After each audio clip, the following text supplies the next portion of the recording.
Bom dia, Escola de Profetas! Bom dia! Bom dia para você aí de casa. Como é bom ter a companhia deles, de vocês aí. Você sabia que quando você entrou nesse vídeo, quando você clicou, anjos vieram ao redor de você. E eu tenho certeza que você vai sair cheio do Espírito Santo na sua vida ao você estudar conosco. Bom dia, irmão Jefferson. Bom dia, irmão Jonathan. Bom dia a você de casa e a todos os nossos irmãos aqui presentes. E antes de começar o nosso culto, vamos orar ao nosso Deus. Eu convido você, aqueles que puderem, a se ajoelhar conosco para orarmos ao nosso Deus. Amém.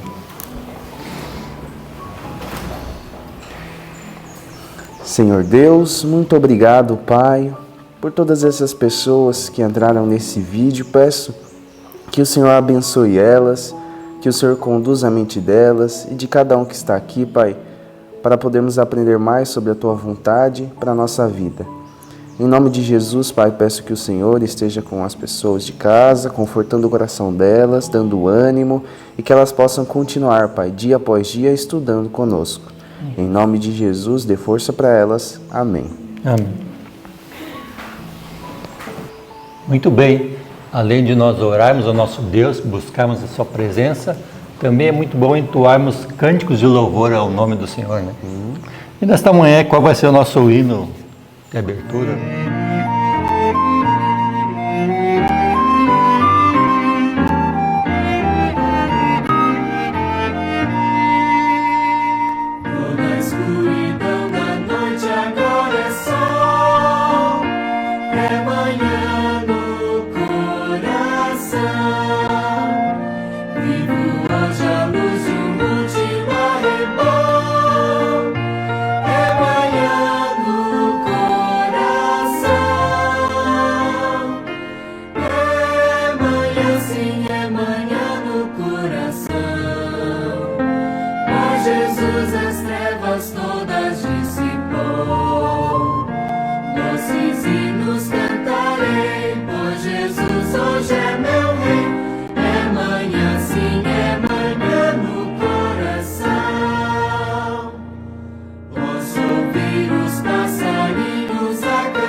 Esse hino é muito bonito. Ele vem descrevendo todas as maravilhas do céu E no final ele sempre conclui, mas quero ver primeiro o meu Salvador, porque o Salvador é o que mais importa na nossa vida, Jesus Cristo. E agora nós chegamos no momento de gravarmos o versinho, não é? E qual que é o versinho que a gente está gravando, que a gente vai começar a gravar nessa semana? Então, Jonathan, para nós entesourar a palavra de Deus no nosso coração, vamos aqui falar Mateus 24 e 24. Amém. Então pega a sua Bíblia aí, que a gente vai começar essa semana. Se você veio do ano passado e já sabe, então você já é um veterano, então nem precisa de Bíblia. Mas é um versinho curto e é um versinho bem conhecido, eu sei que a gente vai gravar rapidinho essa semana. Então, eu vou contar até 3 e a gente fala. 1, 2, 3. Mateus 24, 24. Porque surgirão falsos cristos e falsos profetas, e farão tão grandes sinais e prodígios, que, se possível fora, enganariam até os escolhidos. Mateus 24, 24. Mateus 24, 24. Porque surgirão falsos cristos, falsos profetas, e farão tão grandes sinais e prodígios, que, se possível fora, enganariam até os escolhidos. Mateus 24, 24. Mateus 24, 24.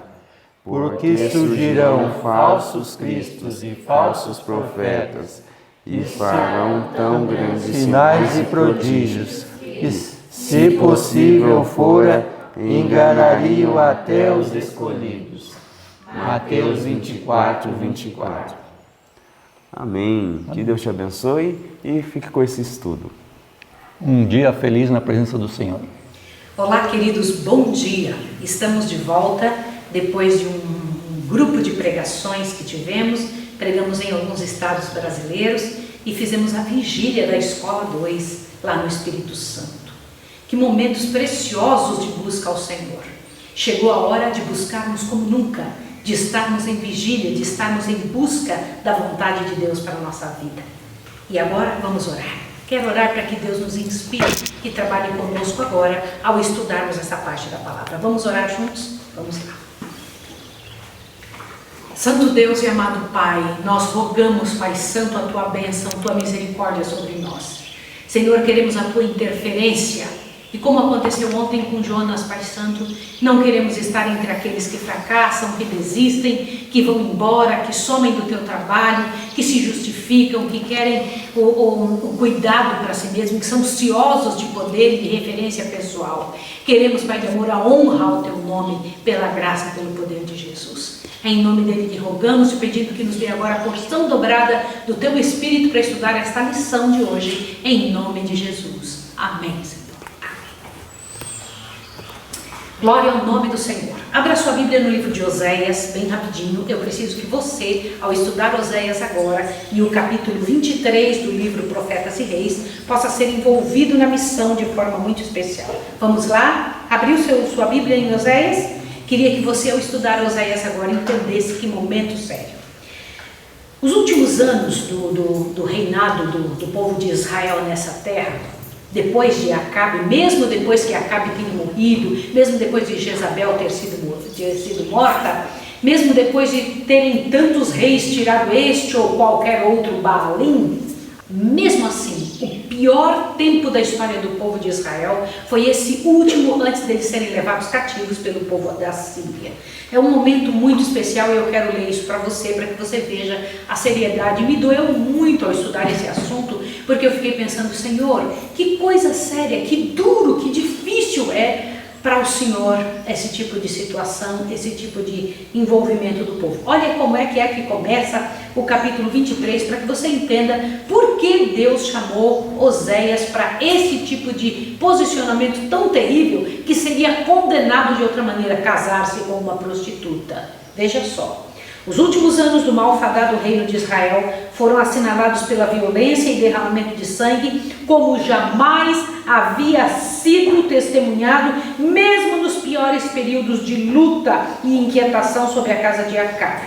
Deixa eu te fazer uma pergunta. Por que você acha que mesmo mesmo depois da morte de Acabe, de Jezabel, dos piores reis, ainda assim o pior tempo foi este antes da invasão assíria. Por quê? Porque o mal, quando não é cortado totalmente pela raiz, dá frutos terríveis. Quando o mal não é cortado inteiramente, ele vai brotar com uma força muito grande. Quando você só poda uma planta, o que acontece com essa planta podada?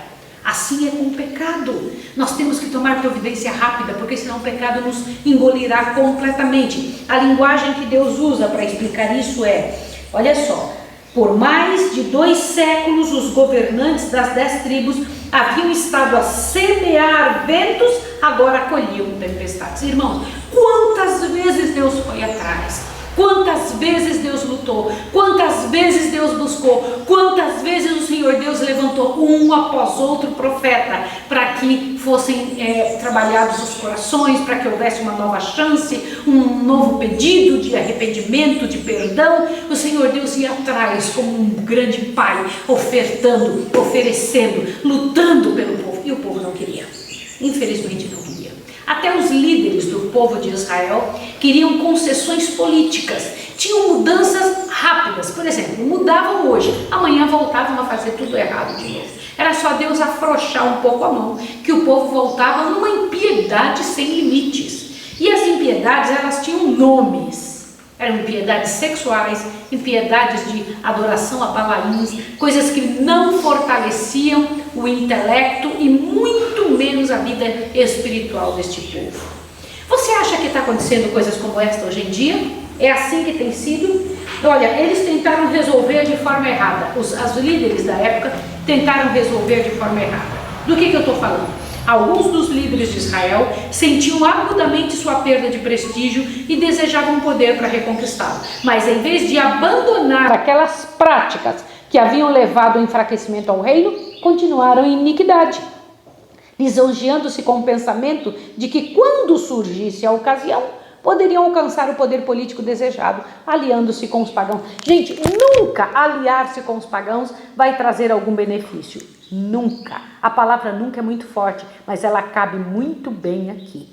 Jamais tentando fazer um pé em cada canoa. Imagine, você está descendo um rio caudaloso, indo em direção ao precipício, bota um pé em cada canoa, vai firmar alguém no barco. Era assim que o povo de Israel viveu por muito tempo. Por intermédio de homens santos de Deus, Deus se levanta, ajuda, fortalece, mas eles transpassaram o concerto igual fez Adão. É a linguagem que nós temos no livro de Oséias.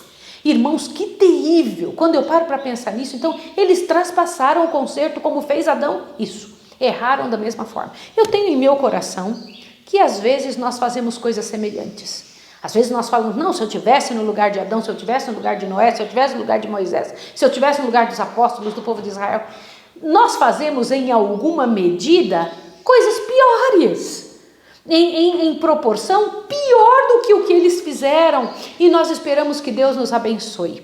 Quando Deus tira a mão, a gente volta às práticas da miséria. Foi assim que o povo de Israel estava vivendo. E mais, irmãos, olha, visto que te estabelecesse na lei do teu Deus, também me... Olha só que o Senhor Deus, ouvi a palavra do Senhor, vós filhos de Israel. Foi a mensagem que finalmente veio. Visto que te esqueceste da lei do teu Deus, também eu me esquecerei de teus filhos. Como eles multiplicaram, assim contra mim pecaram, eu mudarei a sua honra em vergonha. A iniquidade que durante tantos séculos estava reprimida, né? A paga pela iniquidade estava reprimida, agora estava solta, né? Imagine isso, é uma questão muito dura de pensar. Assim, quando o povo de Israel, em seu culto a Baal e a Astarote, renderam suprema homenagem às forças da natureza, desvincularam-se de tudo que é inspirador e enobrecedor e caíram presa fácil da tentação. Um pecado chama outro pecado. Essa é a realidade. Com as defesas da alma destruídas, não tinham os enganados adoradores qualquer barreira contra o pecado e renderam-se às mais vis paixões do coração humano. Que terrível, que terrível, que terrível. Mas a parte mais importante é essa daqui. Eu espero que você esteja acompanhando. Diz assim: contra a disfarçada opressão, a flagrante injustiça, o luxo inusitado e extravagante, depuradores, despudorados banquetes e bebedeiras, a grosseira licenciosidade e deboche de seu tempo. Os profetas ergueram a voz, mas seus protestos foram vãos. Em vão foi a denúncia do pecado. Aborrecem na porta aos que repreendem, declarava Amós, e abominam o que fala sinceramente. Afligis o justo, tomais resgate e rejeitais os necessitados na porta. Irmãos, deixa eu te contar uma coisa. Quando Deus mandava servos dele para poder falar e repreender o povo, eles riam, debochavam do povo, riam e continuavam nas práticas da miséria. O que foi que o Senhor Deus então fez? Automaticamente, o Senhor Deus se volta e toma uma posição. Permitiu que a Síria tomasse o poder. Irmãos, eu quero dizer para vocês que Deus é Deus, que Deus jamais algo acontece fora da autoridade do Senhor. Ele é soberano. O que é a soberania de Deus? O Senhor Deus sabe exatamente a hora de usar algum tipo de ação como resultado para com aqueles que estão fora do centro da vontade de Deus. Deus usou a Síria. Deus usou a Síria. Isso é muito sério. Depois de todos os apelos, o Senhor Deus permite que eles sejam levados. Não sem antes conversar muito. Todas as bênçãos que o povo de Israel tinha recebido, todas as bênçãos foram consideradas como nada, eles foram se acostumando. Sabe aquilo que acontece com a gente? Que a gente vai se acostumando com as coisas boas, comida todo dia, nosso trabalho, as coisas, às vezes fica ruim, mas daqui a pouco resolve de novo, e a gente vai levando. Deixa eu lhe dizer uma coisa, assim fez o povo de Israel. Não se voltaram verdadeiramente a favor de Deus, não se envolveram nas coisas do jeito que deviam. E a vida, olha que coisa terrível, eles desistiam fácil. E a vida se tornou exatamente aquilo que eles plantaram. A colheita foi rápida, a colheita foi difícil. Deixa eu te falar sobre o juízo direto de Deus.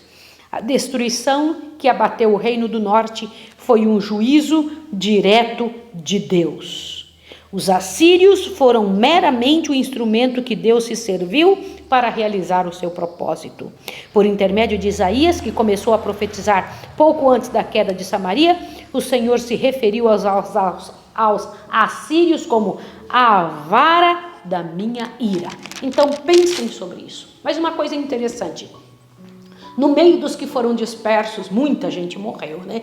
Mas alguns foram dispersos, jogados daqui para colar, tornados escravos, porque quando uma pessoa sai fora das mãos de Deus, não existe outra chance a não ser se tornar escravos. Se tornaram escravos, foram levados lá para longe.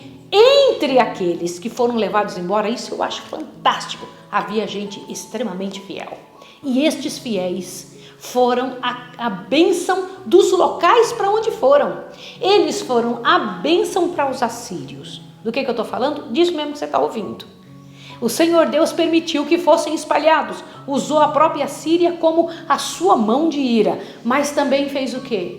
Entre aqueles que foram dispersos, havia os que eram totalmente fiéis, entregues ao Senhor, que foram um grande testemunho no meio da calamidade.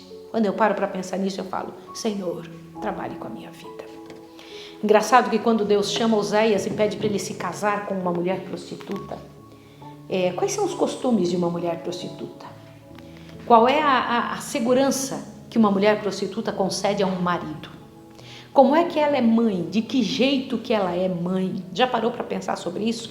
Oséias de 1 a 3, o Senhor Deus está ali comentando um pedido terrível que faz a seu servo. Profeta não se manda, né? Profeta tem que viver aquilo que o Senhor Deus pede. Isaías profetizou nu. Lembra disso? Com o bumbum de fora. Foi isso mesmo. Ezequiel teve que comer um pão feito ali nas fezes. E ele ainda pediu, Senhor, o Senhor está pedindo que seja feito em fezes humanas, Senhor. Mas eu lhe peço que, por favor, permita que seja pelo menos nas fezes de um boi. Olha só isso. E agora Oséias é mandado casar-se com uma prostituta. E ele tem filhos com ela, 3 filhos. E o Senhor Deus diz, assim eu me sinto com relação aos filhos de Israel. Israel é uma prostituta. Sai atrás de todos os outros deuses. Ela corre atrás de outros que lhe deem pão, comida e abrigo. Mas quando estes não lhe dão, ela volta para mim correndo, como esta sua mulher voltará para você. Olha que situação terrível. Vai lá e busca ela no meio das prostituições. Tenha filhos com ela e bota o nome que eu quiser nas crianças. Porque estas crianças terão um nome que fará diferença. O significado desses nomes fará diferença na história que eu preciso contar. Amanhã nós vamos explicar sobre o restante do livro de Oséias, para que você entenda todo o significado. Amanhã não tem parte do livrão, né? Amanhã é só Bíblia. E nós vamos explicar para vocês o livro de Oséias, para que você entenda a seriedade. Eu preciso fazer um apelo para você agora. Esse apelo é muito sério. Como é que está a sua vida? Irmão, minha irmã, como é que está a sua história como pessoa? Como é que você se sente no meio de uma geração corrupta, miserável, no meio de um momento frágil de nossa igreja, no meio de uma sociedade falida, no meio de uma situação que parece que está engolindo o nosso povo, estraçalhando os nossos valores e princípios? Você permanece firme? Sai de vez em quando do erro e volta rapidinho quando a coisa melhora? Como é que tem sido? Eu vou aí mais para perto para falar com você. Eu preciso pedir que, em nome de Deus, a sua mente e o seu coração seja voltado agora para pedir a Deus que o ajude a ser firme, a ter coragem, a buscar em Deus. E nenhum de nós está livre disso. Nós precisamos buscar ao Senhor mais do que nunca antes na história da terra. É pedido do Senhor, através de seus servos, mude a sua vida, restaure a sua história. Volte em consagração ao Senhor, volte para mim, porque vocês morreriam, diz o Senhor. Para que morrer? Para que perecer? Você sabe que agora tudo que fizermos é para sempre. Você sabe que agora o que você fizer será a última batalha, é o último momento, não tem mais nada para acontecer. O Senhor Deus, se Ele quiser, esses 5 milhões de pessoas que não conhecem o Senhor, em 2 minutos Ele faz conhecer. Ele não precisa de dias, Ele não precisa de meses, Ele não precisa de anos. O Senhor Deus precisa de um momento para que a sua verdade aconteça. E somos nós que temos que estar preparados. É nosso povo que precisa estar envolvido nisso. Povo de Israel, levanta-te para te encontrar com teu Deus. O povo de Israel que está na sua casa. O povo de Israel que está envolvido com você. Aquilo que aconteceu no passado não precisa acontecer de novo. Vamos orar juntos pedindo a Deus que Deus nos ajude? Vamos lá. Santo Deus e amado Pai, que situação terrível, Senhor. Lá está o nosso povo agora, entregue aos assírios, a um povo pagão, mas eles só se tornaram escravos, só foram espalhados, porque o Senhor permitiu, Senhor, em resposta às misérias que nós mesmos fizemos, que eles aceitaram, que não quiseram mudar com todas as advertências que o Senhor mandou. Eu te peço em nome de Jesus, que nos ajude a não cometermos o mesmo erro, a não estarmos envolvidos da mesma forma em pecado, em miséria, coisas que atraem a tua ira. Senhor, em nome de Jesus, ajuda-nos, ó Pai, ajuda a nossa casa, ajuda essa pessoa que está ouvindo, reanima o nosso coração no louvor, no poder, na graça, na honra ao teu nome com as nossas atitudes. Converta-nos, ó Pai. Converta-nos em nome de Jesus. Pelo poder de Cristo, nosso sumo sacerdote, é que eu rogo e agradeço. Amém, Senhor. Amém. Que o Senhor Deus te fortaleça, que encha você de bênção e de coragem. E até amanhã. Amanhã vamos estudar o livro de Oséias. Até amanhã. Um abraço.